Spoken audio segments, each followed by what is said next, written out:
चलो दोस्तों, कैसे हो आप लोग। तो दोस्तों मैं आपसे भी स्वागत करता हूं आपके अपने प्रतिगुरी 11-12 अकेडमी पे। दोस्तों आज के इस लेक्चर में हम शुरुआत करने जा रहे हैं हमारे क्या introduction to partnership and partnership final account से। जी हाँ दोस्तों, पिछले लेक्चर में मैंने आपको फाइनल अकाउंट के पूरे जो बेसिक कंसेप्ट हैं वो मैंने आपको समझा दिए, किस तरीके से कौन सी चीजें कहां पर जाती है, क्या रीजन होते हैं, ये सारी चीजें मैंने आपको समझा दिया था। आज के इस लेक्चर में मैं शुरुआत करने जा रहा हूं आपके 12th स्टैंडर्ड के पहले चैप्टर से, जिसका नाम है introduction to partnership and partnership final accounts. अब यहाँ पे सवाल ये उठता है, सर क्या आज हम क्वेश्चन सॉल्व करने वाले? अरे भाई नहीं, क्वेश्चन सॉल्व नहीं करने वाले। आज हम जो करने वाले हैं, हम सबसे पहली चीज हमारा जो थ्योरेटिकल पार्ट है वो हम कवर करेंगे। फिर उसके बाद धीरे धीरे से हम कहाँ आएंगे, हम धीरे धीरे से हमारा जो क्वेश्चन है वो हम क्या सॉल्व करेंगे। ठीक है, अब आप सबसे पहला सवाल मेरा ये उठता है कि सर आप सबसे पहले थियरी क्यों पढ़ा रहे हो? थियरी इसलिए पढ़ा रहा हूं, अगर एग्जाम पॉइंट ऑफ व्यू से अगर आप देखोगे तो पेपर पैटर्न अगर आप देखोगे तो 20 मार्क्स का, भाई कितने मार्क्स का, 20 मार्क्स का हमारा ऑब्जेक्टिव क्वेश्चन आता है। सही बात है। अब इसमें अगर मैं बात करूं, जब तक मैं थियरी पढ़ूंगा नहीं तो मैं ऑब्जेक्टिव क्वेश्चन का आंसर कैसे दे पाऊंगा भाई। इसलिए थियरी भी थोड़ा सा हमें समझना जरूरी होता है। ये लेक्चर मेरा थियरी होगा, फिर उसके बाद हम जो रहेंगे हम क्या करेंगे, हम हमारे जो क्वेश्चंस होंगे वो क्वेश्चन सॉल्व करना क्या हम शुरू करेंगे। ठीक है, तो चलिए शुरू करते हैं। फटाफट से चैनल को अगर सब्सक्राइब नहीं किया तो चैनल को सब्सक्राइब कर लो, और नीचे से जो कमेंट कर रहे हो ना, जो बात कर रहे थे, जो कमेंट करो, एक प्यारा सा कमेंट भी कर दो कि लेक्चर में मजा आ रहा है क्या है। पहला लेक्चर नहीं देखा तो जाओ पहले पहले वो वाला लेक्चर देख लो, फिर ये वाला लेक्चर देख लेना।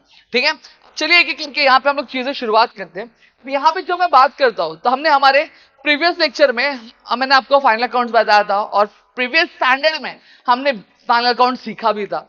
प्रीवियस स्टैंडर्ड में जब हमने फाइनल अकाउंट सीखा था तो उसमें एक दिक्कत थी। पूछो क्या?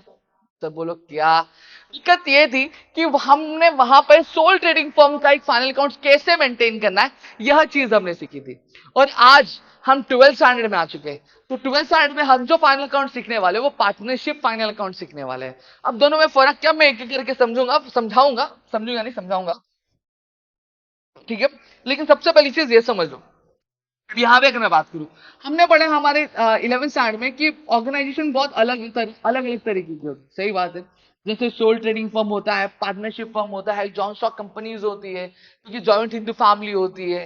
तो ऐसे बहुत सारे जो टाइप्स होते हैं आपके बिजनेस फर्म के।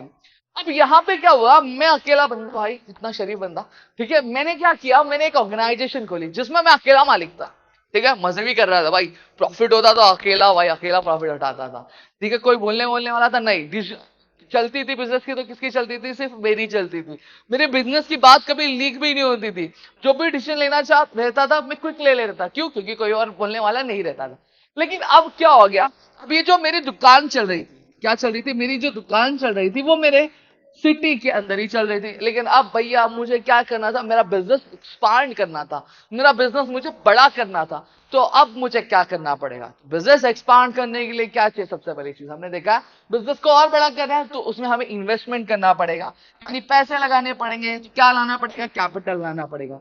लेकिन यहाँ पे एक दिक्कत थी। पूछो क्या? बता रहा हूं। सबसे पहली दिक्कत ये आ गई कि अब बिजनेस को मैं जब बड़े स्केल के मतलब क्या हो गया, जब उसको एक्सपांड करना चाहता था तो वहां पे अब कैपिटल ज्यादा चाहिए था। लेकिन मैं ठहरा भाई एक अकेला बंदा, मैं जो पैसे लेकर आऊंगा मैं अपनी कैपेबिलिटी के हिसाब से ही लेकर आ पाऊंगा, उससे ज्यादा मैं लेकर आ पाऊंगा क्या, नहीं लेकर आ पाऊंगा। तो सबसे बड़ी दिक्कत, पहली दिक्कत ये आने लगी, जो मेरे पास कैपिटल था वो लिमिटेड कैपिटल था।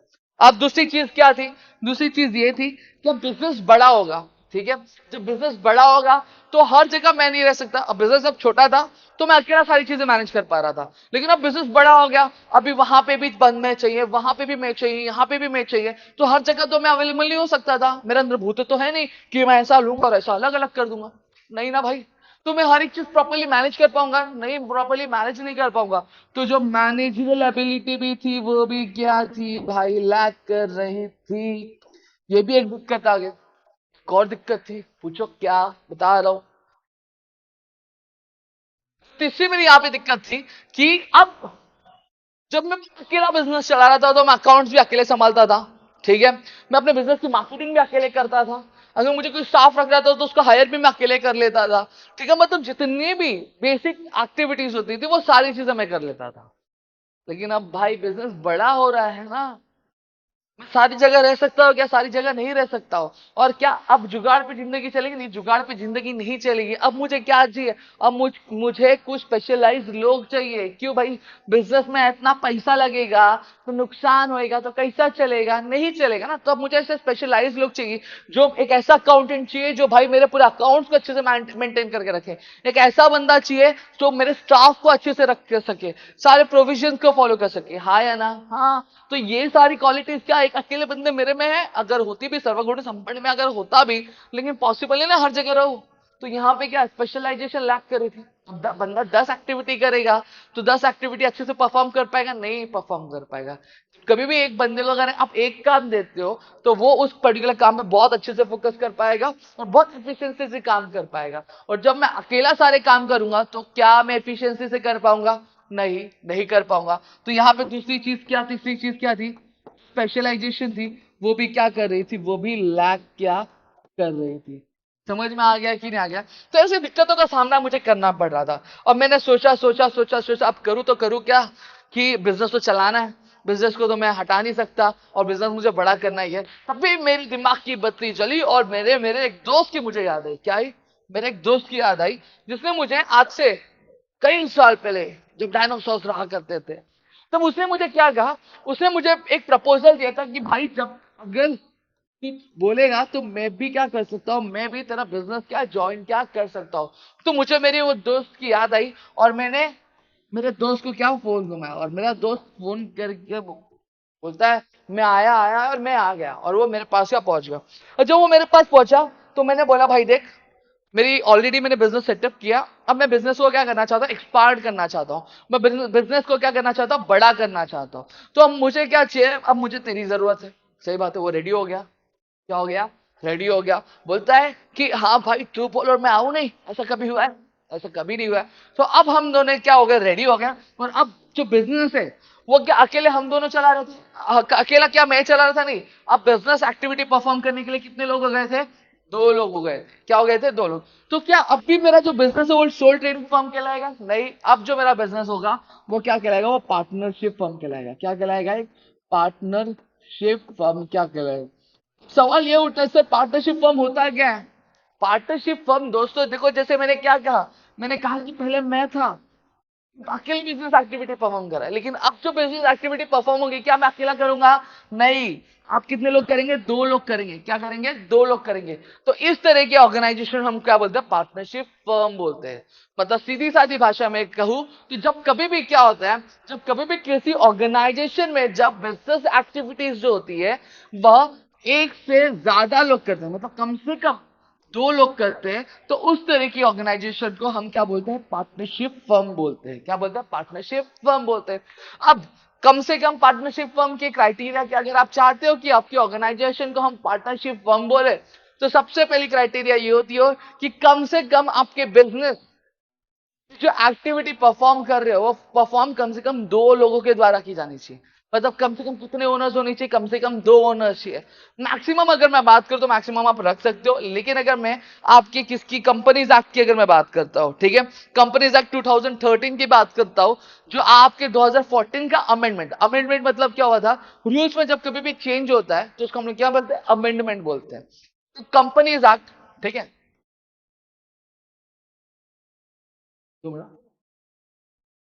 कंपनीज एक्ट 2013 के हिसाब से, 2014 के अमेंडमेंट के हिसाब से, अमेंडमेंट मतलब चेंज के हिसाब से आपके बिजनेस में कम से कम कितने लोग रहने चाहिए? कम से कम मिनिमम दो लोग रहने चाहिए और मैक्सिमम कितने लोग रहने चाहिए? 50 लोग रहने चाहिए। तो आपकी जो ऑर्गेनाइजेशन होगी वो क्या कहलाएगी? वो आपकी पार्टनरशिप फर्म क्या कहलाएगी? समझ में आ गया? इतनी चीजें क्लियर हो गई। अब यहाँ पे अगर मैं बात करूं तो सर जो बिजनेस में जो पार्टनरशिप फर्म में जो दो लोग रहते उनको हम क्या कहते हैं? जैसे फॉर एग्जांपल जो बंदा डांस करता है उसको हम लोग डांसर बोलते हैं, जो बंदा पढ़ाता है उसको हम लोग टीचर बोलते हैं, जो बंदा व्लॉगिंग करता है उसको व्लॉगर बोलते हैं। वैसे ही दो बंदे जो पार्टनरशिप, ऐसे दो ओनर्स जो पार्टनरशिप फर्म में क्या कर रहे हैं? बिजनेस एक्टिविटीज कर रहे हैं, इनको हम क्या बोलते हैं? इनको हम पार्टनर्स बोलते हैं दोस्तों। क्या बोलते हैं इनको हम? पार्टनर्स क्या बोलते हैं? समझ में आ गया? इतनी चीजें मेरे ख्याल से अभी तक क्लियर हो गई होंगी। अब यहां पे अगर मैं बात करूं, अब देखो अब हम दो पार्टनर्स बने, ठीक है, हम रेडी हो गए पार्टनर्स बनने के लिए। लेकिन अब सवाल ये उठता है कि अब हम दोनों ही आ रहे हैं, हम बिजनेस एक्टिविटी कर रहे हैं, क्यों? हमारा मेन पर्पस जो होता है पार्टनरशिप फर्म का, हमारा मेन पर्पस है, हमें क्या अर्न करना है? हमें प्रॉफिट अर्न करना है। हमें क्या करना है? हमें प्रॉफिट अर्न करना है। सही बात है।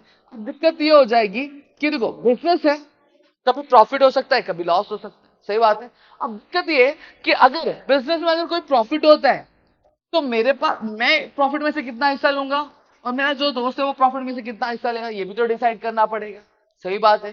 साथ ही साथ अगर कभी आगे चलकर फॉर एन एग्जाम्पल, ठीक है, अब हम मुझे क्या करना है? बिजनेस फॉर्म छोड़ना है, तो उसके लिए टर्म्स एंड कंडीशंस क्या रहेगी, वो भी एक सवाल उठता है।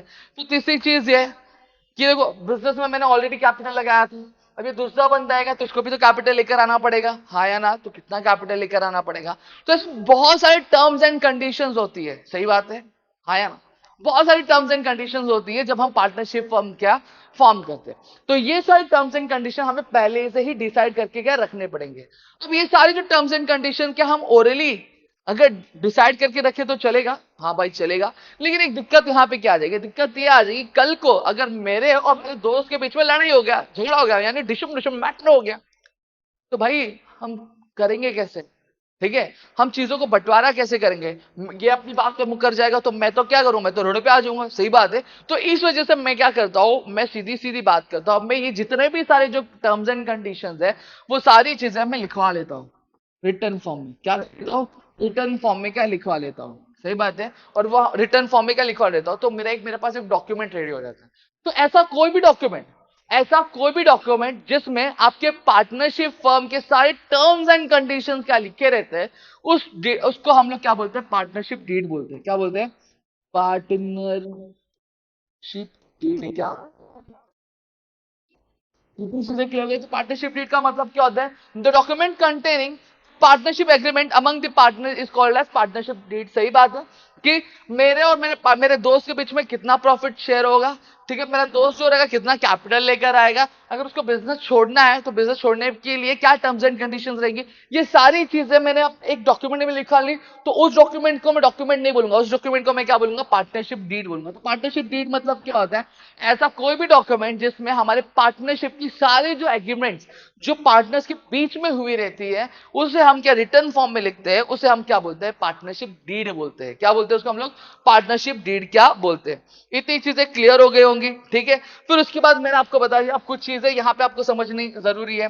अब यहाँ पे क्या होता है? हमेशा जब कभी भी दो पार्टनर्स बनते हैं तो सबसे पहली चीज उनके बीच में क्या होता है? एग्रीमेंट होता है।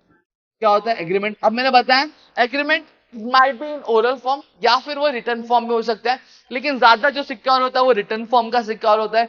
कल को अगर पार्टनर्स के बीच में झगड़ा होता है या फिर बहस होती है तो वो एज एन एविडेंस काम करता है, जिससे जो चीजें सॉर्ट आउट करना बहुत ज्यादा इजी हो जाता है। ठीक है। अब उसको कोर्ट में, अगर कोर्ट तक केस आता है तो एज एन आप एविडेंस उसको क्या कर सकते हो? आप पेश क्या कर सकते हो।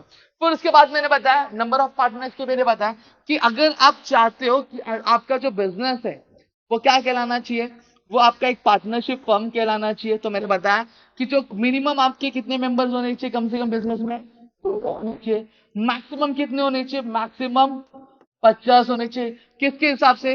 Indian companies act, companies act 2013 के हिसाब से, जिसमें कभी अमेंडमेंट हुआ था। अमेंडमेंट जो 2014 में हुआ था उसके हिसाब से तो कंपनीज में कम से पार्टनरशिप फर्म में कम से कम 2 मेंबर्स होने चाहिए और मैक्सिमम कितने होने चाहिए? 50 मेंबर्स होने चाहिए। फिर उसके बाद अगर मैं बात करूं पार्टनरशिप फर्म में, अगर आप कोई भी बिजनेस रन करना चाहते हो तो बिजनेस क्या होनी चाहिए? लॉफुल बिजनेस होना चाहिए।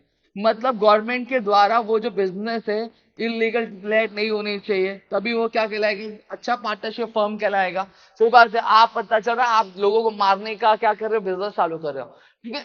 तो बिजनेस लॉफुल है क्या? वो बिजनेस लॉफुल नहीं है। ठीक है। तो पार्टनरशिप वो कहलाएगा क्या? वो पार्टनरशिप भले कहलाएगा लेकिन वो क्या रहेगा? वो इलीगल कहलाएगा, वो इलीगल बिजनेस होगा आपका।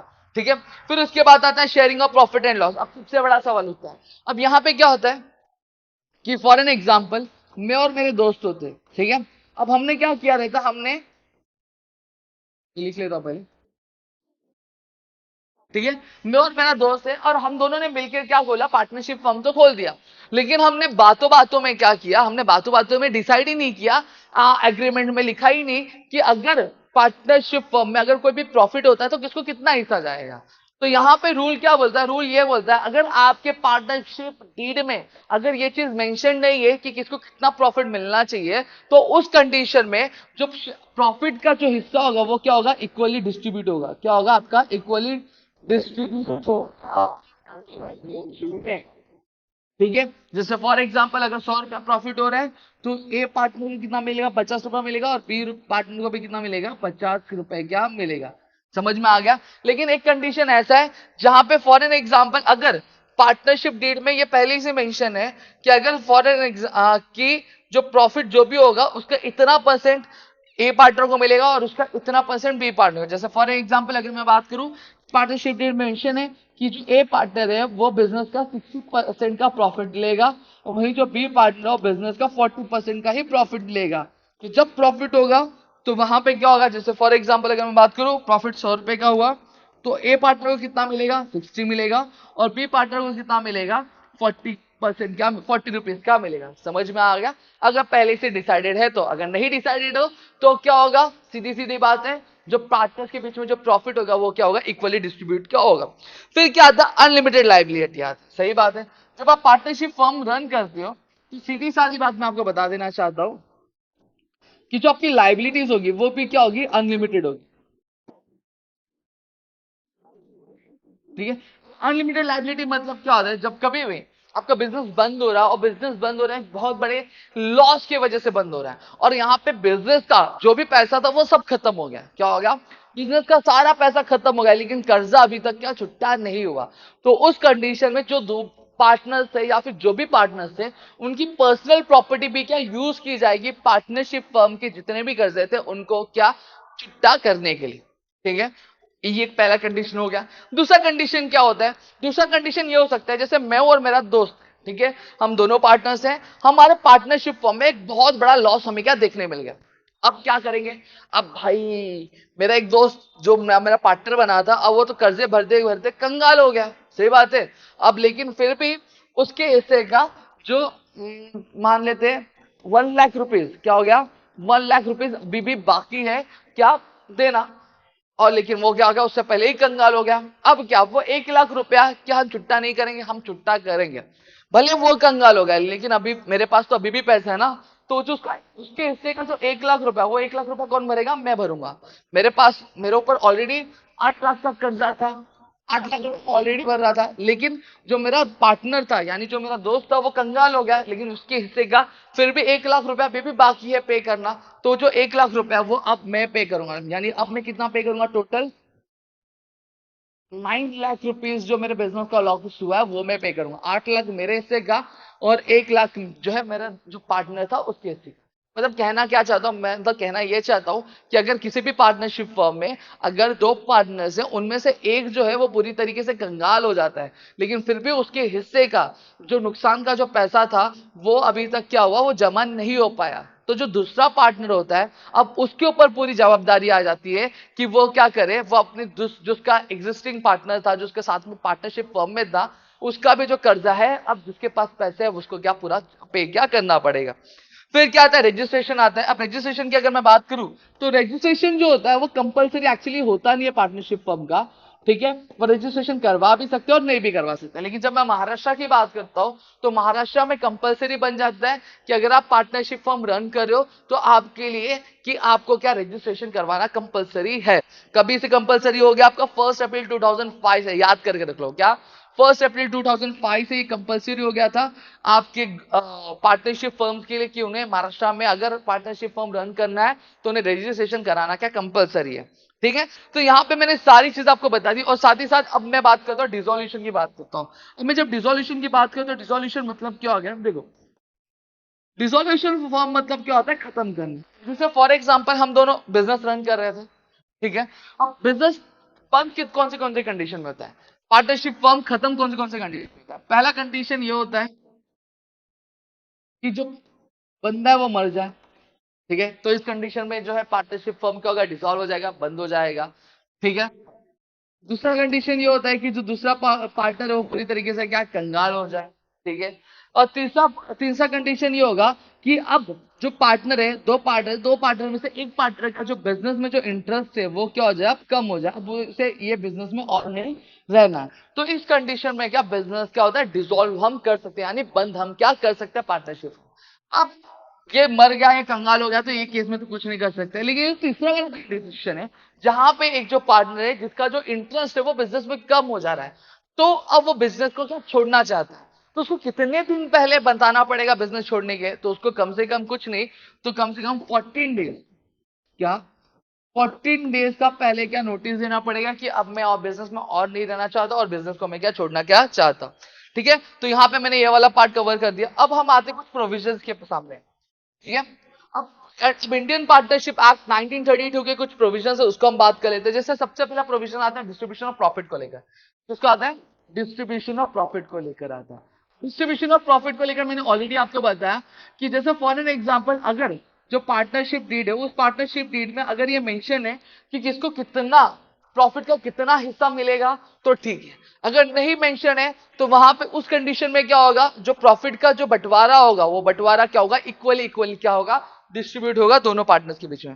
फिर दूसरा क्या आता है, इंटरेस्ट ऑन ड्रॉइंग्स। क्या होता है हमारा इंटरेस्ट ऑन ड्रॉइंग्स,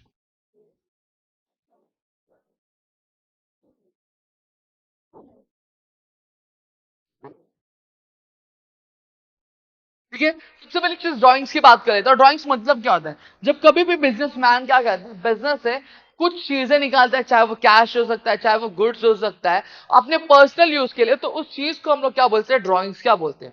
जैसे यहाँ पे अगर मैं बात करूं, हमने हमारे 11th स्टैंडर्ड में पढ़ा है, मैंने कल भी आपको समझाया था, एक बिजनेस कंसेप्ट पढ़ा है जहां पे जो बिजनेसमैन होता है वो अलग होता है और जो बिजनेस होता है वो अलग होता है। सही बात है, हाँ या ना, ये मैंने बताया था। जो बिजनेसमैन क्या देता है, बिजनेस को कैपिटल देता है, क्या देता है, कैपिटल देता है। तो उसके बदले बिजनेसमैन जो रहता है बिजनेस से क्या लेता है, आपका इंटरेस्ट लेता है, क्या बोलता है, इंटरेस्ट लेता है, इसको हम लोग इंटरेस्ट ऑन कैपिटल बोलते हैं।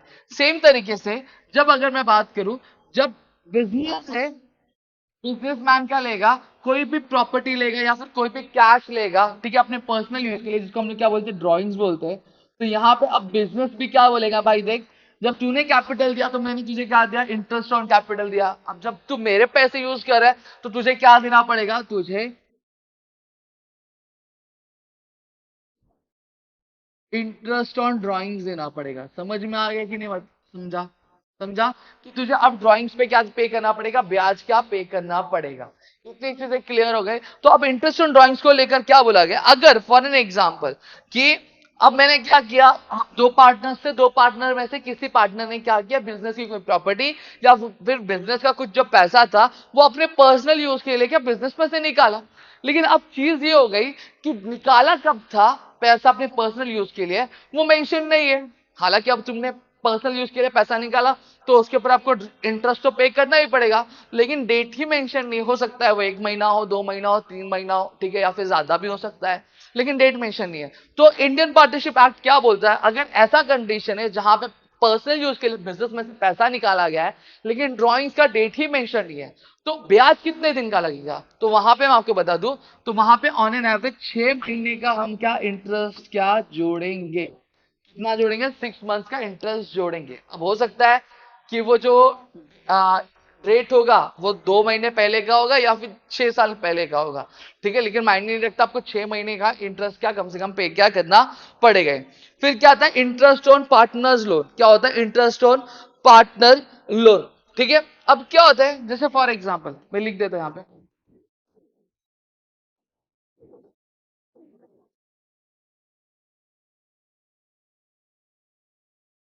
ठीक है। अब मैं जैसे फॉर एग्जाम्पल बता रहा हूँ कि हम दो पार्टनर्स थे, कितने पार्टनर्स थे, हम दो पार्टनर्स थे, ठीक है।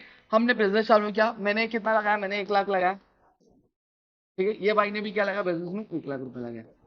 लेकिन ये 2 लाख रुपए जो हमारा जमा हुआ, ये 2 लाख में जो बिजनेस की जो चीजें थी वो क्या पूरी हुई नहीं, सही बात है। तो यहाँ पे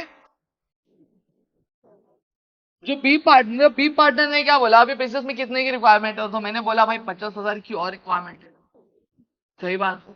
अब मैंने भी 1 लाख दे दिया, इसने भी 1 लाख दे दिया, तो बी क्या बोलता है, बी बोलता है चलिए चलेगा, ठीक है, मैं बिजनेस को 50,000 और देने के लिए रेडी हूं, लेकिन ये 50,000 में बिजनेस में एज ए कैपिटल में इन्वेस्ट नहीं कर रहा हूं, मैं बिजनेस को एज अ लोन ये देना चाहता हूं। क्या देना चाहता हूं? एज अ लोन देना चाहता हूं। तो बी पार्टनर ने 1 लाख रुपए कैपिटल तो दिया ही, और लोन कितने का दिया? 50,000 का लोन दिया। अब जब कभी भी हम किसी को लोन देते हैं तो ऐसा फ्री में देते हैं क्या? नहीं, उससे क्या लेंगे हम? इंटरेस्ट लेंगे। सही बात है, हाँ या ना? अगर बैंक से भी अगर हम लोन लेते तो बिजनेस को क्या इंटरेस्ट पे करना पड़ता कि नहीं पे करना पड़ता? पे करना पड़ता। लेकिन अब हमने लोन लिया, ये तो क्लियर हो गया, बिजनेस को इंटरेस्ट पे करना है ये भी क्लियर हो गया। लेकिन जब हम क्या कर रहे थे, जब ए और बी क्या कर रहे थे, सॉरी जो बी है वो बिजनेस को जब 50,000 रुपए का लोन दे रहा था, तो वह ये उस टाइम पे ये डिसाइड करना भूल गया कि जो बिजनेस है मुझे कितने परसेंट पे जो रहेगी वो आपका जो इंटरेस्ट देगी, ये तो डिसाइड हुआ ही नहीं। ठीक है, अब बाद में कुछ टाइम बीत गया, कुछ महीने बीत गए, कुछ साल बीत गए, तो वहां पे फिर बी बोलता है भाई जो मैंने बाद में हिसाब किताब होने लग गया, तो वहां पे वो देखने लग गए कि भाई लोन दिया था, लोन का तो ब्याज मुझे दो, लेकिन यहाँ पे रेट तो डिसाइड ही नहीं हुआ। तो अब क्या करेंगे? ऐसी कंडीशन में क्या करेंगे? इस तरह की कंडीशन में क्या किया जाएगा कि अब जो भी लोन बी ने दिया था, तो उस कंडीशन में लोन के ऊपर कितना इंटरेस्ट पे करेंगे? वो 6% इंटरेस्ट पे करेंगे। बिजनेस कितना परसेंट इंटरेस्ट पे करेगा? 6% इंटरेस्ट क्या पे करेगा? क्यों? क्योंकि रेट ऑफ इंटरेस्ट क्या होगा लोन का ये पता नहीं था, ये मेंशन ही नहीं किया गया था। अगर मेंशन किया रहता, जैसे फॉर एग्जांपल 10 किया रहता, 15 किया रहता, तो उस हिसाब से इंटरेस्ट पे किया था। लेकिन अब मेंशन ही नहीं किया था, तो इंडियन पार्टनरशिप एक्ट क्या बोलता है, जब कभी भी ऐसी कंडीशन आए जहां पे लोन पे पार्टनर ने जो लोन दिया है उस पर कितना इंटरेस्ट पे करना है ये मेंशन नहीं है, तो उस कंडीशन में जो है अब पार्टनर को हम कितना 6% के हिसाब से जो रहेगा वो इंटरेस्ट हम क्या पे करेंगे। फिर उसके बाद क्या आता है? इंटरेस्ट ऑन कैपिटल आता है। इंटरेस्ट ऑन कैपिटल मैंने अभी समझाया कॉन्सेप्ट, ये वाला इंटरेस्ट ऑन कैपिटल कॉन्सेप्ट। अब यहां पे क्या आता है? सेम चीज, या बिजनेस ने कैपिटल तो नहीं लिया, लेकिन जो बिजनेसमैन थे वह ये मेंशन करना भूल गए कि कैपिटल पे इंटरेस्ट वो कितना लेंगे। ठीक है, और अगर यह चीज वो मेंशन नहीं कर रहे तो मैं आपको बता दूं कि अब पार्टनर्स का कोई भी हक नहीं बनता कि वो बिजनेस से किसी भी तरह का कैपिटल के ऊपर क्या ब्याज क्या कलेक्ट करे। दूसरा लिखा है कि partner deed is silent about the interest on capital then interest is not allowed. अगर पार्टनरशिप डीड में ये मेंशन ही नहीं है कि जो भी कैपिटल इन्वेस्ट किया गया उस कैपिटल में से पार्टनर को कैपिटल के बदले क्या मिलेगा? ब्याज मिलेगा। तो मैं आपको बता दूं तो पार्टनर्स बिजनेस में से किसी भी तरीके का जो इंटरेस्ट है वो ले नहीं सकते। ठीक है, फिर इसके बाद क्या आता है? सैलरी और commission to the partner. Same चीज है यहाँ पे। अब सैलरी और कमीशन टू दी पार्टनर्स कि जैसे फॉर एग्जांपल अगर मैं बात करूं सैलरी और कमीशन टू दी पार्टनर, देखो यहां पे अगर मैं बात करूं तो यहां पे हमारे पास दो पार्टनर्स हैं। ठीक है, दोनों काम कर रहे बिजनेस में। ठीक है, तो इसमें से जो बी पार्टनर है वो बी पार्टनर और भी ज्यादा मेहनत कर रहा है। क्या कर रहा है? और भी ज्यादा मेहनत कर रहा है। ठीक है, अब ये ज्यादा मेहनत कर रहा है, इसको प्रॉफिट में तो इसको भी हिस्सा मिलेगा और इसको भी हिस्सा मिलेगा, लेकिन ये क्या कर रहे हैं? ज्यादा मेहनत कर रहा है। और इन्होंने जब पार्टनरशिप फर्म ये बना रहे थे तो डीड में इन्होंने मेंशन किया था कि भाई जो ज्यादा मेहनत करेगा उसको क्या मिलेगा? उसको कमीशन मिलेगा ज्यादा मेहनत करने का, या फिर उसको सैलरी क्या मिलेगी। ठीक है, ये इन्होंने डिसाइड किया था। तो अब बी को क्या मिलता है? बी को ज्यादा मेहनत करने पे उसकी मेहनत के हिसाब से उसको क्या मिल रही है? सैलरी या फिर कमीशन क्या किया जा रहा है? उसको अलॉट क्या किया जा रहा है। हाँ या ना? हाँ, सही बात है। अब क्यों अलॉट किया जा रहा है? क्योंकि पार्टनरशिप डीड में जब पार्टनरशिप फर्म ये बना रहे थे तो डीड में इन्होंने मेंशन किया था जो भी पार्टनर सबसे ज्यादा मेहनत करेगा उसकी मेहनत के हिसाब से उसको प्रॉफिट तो मिलेगा ही, लेकिन उसके अलावा उसको एक्स्ट्रा सैलरी और कमीशन भी क्या प्रोवाइड क्या किया जाएगा। भी मैं क्यों कर रहा हूं? मैं यू इसलिए मिल रहा है इनको क्योंकि डीड में मेंशन था। अगर डीड में मेंशन नहीं रहेगा तो दोनों पार्टनर में से कोई भी कितना भी मेहनत करे तो उसको उसके प्रॉफिट के अलावा क्या एक्स्ट्रा कुछ सैलरी या फिर कमीशन जाएगा? क्या एक्स्ट्रा सैलरी और कमीशन जाएगा नहीं। इतनी चीजें क्लियर हो गई। फिर उसके बाद क्या बोला? Admission of new partner. सही बात है, अब हम दो पार्टनर थे लेकिन अब कैपिटल की रिक्वायरमेंट और ज्यादा बढ़ गई। ठीक है, और ज्यादा स्किल्स की जरूरत है, तो यहां पे क्या बिजनेस में हम नए पार्टनर को भी ऐड कर सकते हैं?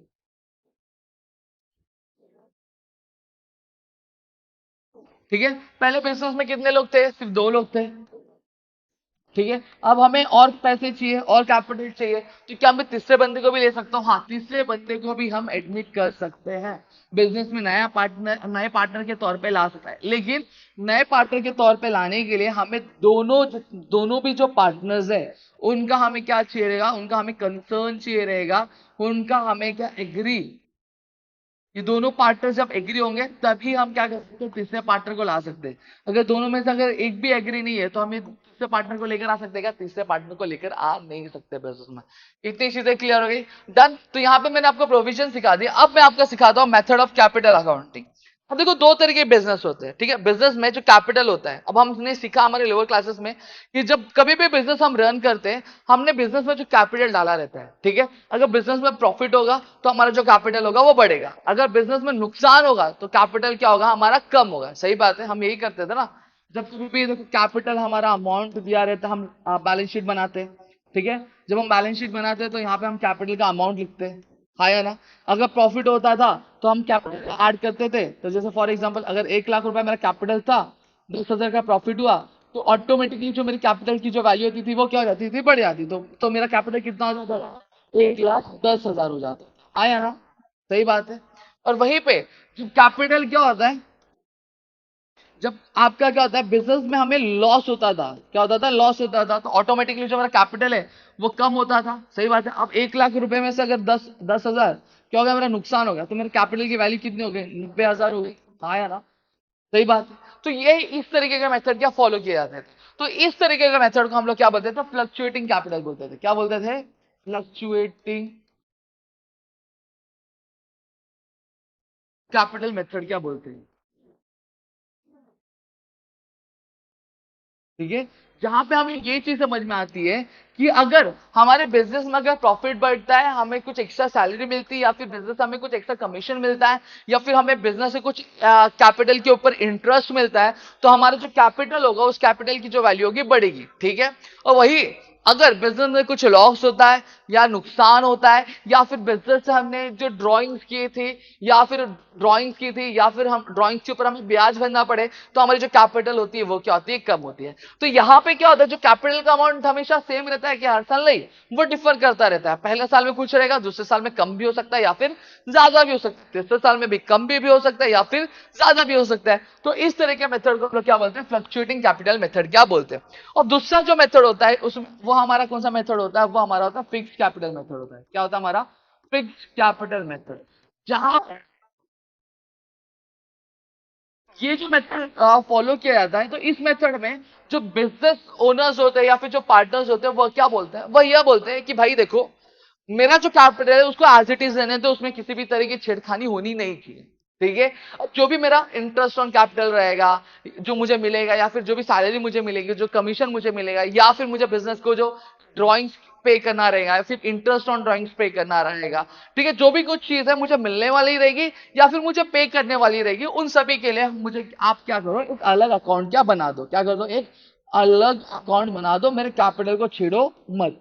अब ऐसा क्यों करते हैं, ऐसा वो इसलिए करते हैं क्योंकि मैं देखना चाहता हूं कि कैपिटल फिक्स होने के बाद भी जो मेरे बिजनेस में सैलरी या फिर कमीशन मुझे मिलता है या फिर इंटरेस्ट मैं देता हूं या फिर लेता हूं, उसके वजह से बिजनेस पे क्या इंपैक्ट पड़ता है, इसका मैं एक अलग सा क्या ऑब्जर्वेशन क्या करना चाहता हूं, अलग सी चीजें क्या मैं नोटिस क्या करना चाहता हूं। तो इसके लिए वो क्या बनाते हैं, एक अलग सा अकाउंट क्या बनाते हैं, जिसको हम लोग क्या बोलते हैं, पार्टनर्स करंट अकाउंट क्या बोलते हैं, क्या बोलते हैं इसको हम लोग, पार्टनर्स करंट क्या बोलते हैं। जहां पे जितने भी पार्टनर्स होंगे उनका नाम आता है यहाँ पे पर्टिकुलर, जो पहला पार्टनर होगा उसका नाम आएगा, दूसरे पार्टनर का नाम आएगा। मैं बना देता हूँ फॉर्मेट एक्चुअली, ठीक है। ये हमारा पर्टिकुलर्स होता है, किस तरह का फॉर्मेट होता है, इधर ए पार्टनर का नाम आ जाएगा, इधर बी पार्टनर का नाम जाएगा, ये हमारा डेबिट साइड हो जाएगा दोस्तों, ठीक है। 2 मिनट में इसको हटा ही दो भाई, ठीक है। यहीं पे फिर दूसरे साइड मेरा पर्टिकुलर्स आ जाएगा, फिर वापस से ये मेरा ए पार्टनर हो जाएगा और ये मेरा बी पार्टनर हो जाएगा, ये मेरा कौन सा साइड हो जाएगा, मेरा क्रेडिट साइड हो जाएगा। तो इस तरीके का जो फॉर्मेट होता है वो फॉलो होता है जब हम क्या बनाते हैं, हम हमारा पार्टनर करंट अकाउंट बनाते हैं। सेम तरीके का जो ये हमारा क्या फॉलो होता है, ये हमारा फॉर्मेट किसका, पार्टनर करंट अकाउंट, ठीक है। तो इस तरीके की चीजें मेंटेन की जाती है। बेसिकली फिक्स कैपिटल मेथड में 2 अकाउंट बनाया जाता है, एक आपका होता है कैपिटल अकाउंट बनाया जाएगा जहां पे कैपिटल की जो अमाउंट है वो एज इट इज रखी जाएंगी, और वहीं दूसरी तरफ क्या बनाया जाता है, करंट अकाउंट का करंट अकाउंट क्या बनाया जाता है। लेकिन जब हम सॉल्व करेंगे, अगर हमें पार्टनर्स करंट अकाउंट बोला गया तो सिर्फ हम पार्टनर्स करंट अकाउंट बनाएंगे, कैपिटल अकाउंट हम अलग से बनाते नहीं है सम सॉल्व करते टाइम। समझ में आ गया। सेम चीज जब fix capital method sorry fluctuating capital method रहेगा तो हम सिर्फ क्या बनाएंगे, यहाँ पे पार्टनर्स करंट अकाउंट हटा के क्या बन जाएगा, पार्टनर्स कैपिटल अकाउंट क्या आ जाएगा, और सारे हमारे जो कैपिटल बिजनेस ओनर्स की जो भी कैपिटल्स रहेंगे वो हम लोग यहाँ पे लिख देंगे, और उसमें से जो भी अगर हमें कुछ मिल रहा है, हमारे कैपिटल की वैल्यू बढ़ रही है तो उसको हम लोग प्लस करते जाएंगे, अगर हमारे कैपिटल की वैल्यू कम हो रही है तो वो कम करते जाएंगे। ये सारी चीजें हम जब सम सॉल्व करेंगे तो वहां पे और भी अच्छे तरीके से हमें वहां पे क्या चीजें क्या समझ में आएगी। तो समझ में आ गया। तो यहाँ पे ऑलमोस्ट मैंने आपको सारी चीजें समझा दी है। फिक्स कैपिटल मेथड मैंने समझा दिया क्या होता है, ठीक है। अब फ्लक्चुएटिंग कैपिटल मेथड कब यूज किया जाता है वो भी मैंने बता दिया। फ्लक्चुएटिंग कैपिटल मेथड में कैसे कैपिटल की वैल्यू बढ़ती है और कैसे कैपिटल की वैल्यू कम होती है, ये भी मैंने चीज आपको समझा दी। अब ये जो चीज होगी वो तो आपको थोड़ी कम समझेगी, जब हम सम सॉल्व करेंगे तो आपको और अच्छे तरीके से समझेगी। और इससे पहले जो भी प्रोविजन थे, जो भी सारी चीजें थी, वो मैंने आपको यहाँ पे क्या क्लियरली समझा दिया। आई होप आपको चीजें यहाँ पे क्लियर हो गई होंगी और इसमें किसी भी तरीके का डाउट नहीं होगा, ठीक है। अब यहाँ पे अगर मैं बात करूं तो थियरी वाला पार्ट ऑलमोस्ट मैंने सारी चीजें कंप्लीट कर दी। अब ऑलरेडी आपको मैंने कल के लेक्चर में जो है मैंने आपको बताया कि ट्रेडिंग अकाउंट क्या होता है, ये मैंने आपको बताया, ठीक है। प्रॉफिट एंड लॉस अकाउंट क्या होता है ये मैंने आपको बताया, ठीक है। बैलेंस शीट क्या होती है यह चीज मैंने आपको बताई है। सही बात है, ये सारी चीजें मैंने आपको कल के लेक्चर में बता दी, तो मुझे नहीं लगता है कि मुझे वापस से ये चीज आपको समझाने की जरूरत है। अगर आपने नहीं देखा है तो पिछले लेक्चर जाओ, वहां पे आप सारी चीजें देखो, तो वहां पे आपको और भी ज्यादा अच्छे से क्लियरली सारी चीजें क्या समझ में आ जाएंगी, ठीक है। तो यहाँ पे मैंने पूरा का पूरा चीज आपको कवर कर दिया, और साथ ही साथ मैंने आपको ये भी बताया था कि एडजस्टमेंट क्या होता है, इसके इफेक्ट्स कहाँ कहाँ जाते हैं, किस तरह के इफेक्ट्स होते हैं, ये भी मैंने आपको समझाया था, ठीक है। अब एग्जाम में आएगा क्या, एग्जाम में जब आपको क्या दिया रहेगा, आपको एक ट्रायल बैलेंस दिया रहेगा। क्या दिया रहेगा आपको, एक ट्रायल बैलेंस दिया रहेगा। तो अब ये ट्रायल बैलेंस से आपको बनाना क्या रहेगा, ट्रायल बैलेंस प्लस आपको कुछ एडजस्टमेंट दिए रहेंगे।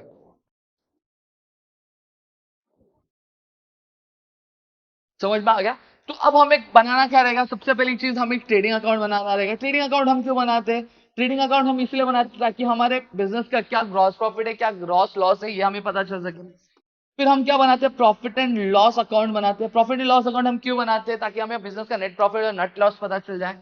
फिर हम क्या बनाते हैं, हमारे बैलेंस शीट इसलिए हम बनाते हैं ताकि हमें हमारे बिजनेस का कितने बिजनेस की कितनी लाइबिलिटीज और बिजनेस की कितने एसेट्स है वो पता चल जाए। और यहाँ पे एक चीज और नहीं आ जाएगी कि हम हमारे बिजनेस का पार्टनर्स कैपिटल अकाउंट, 2 मिनट,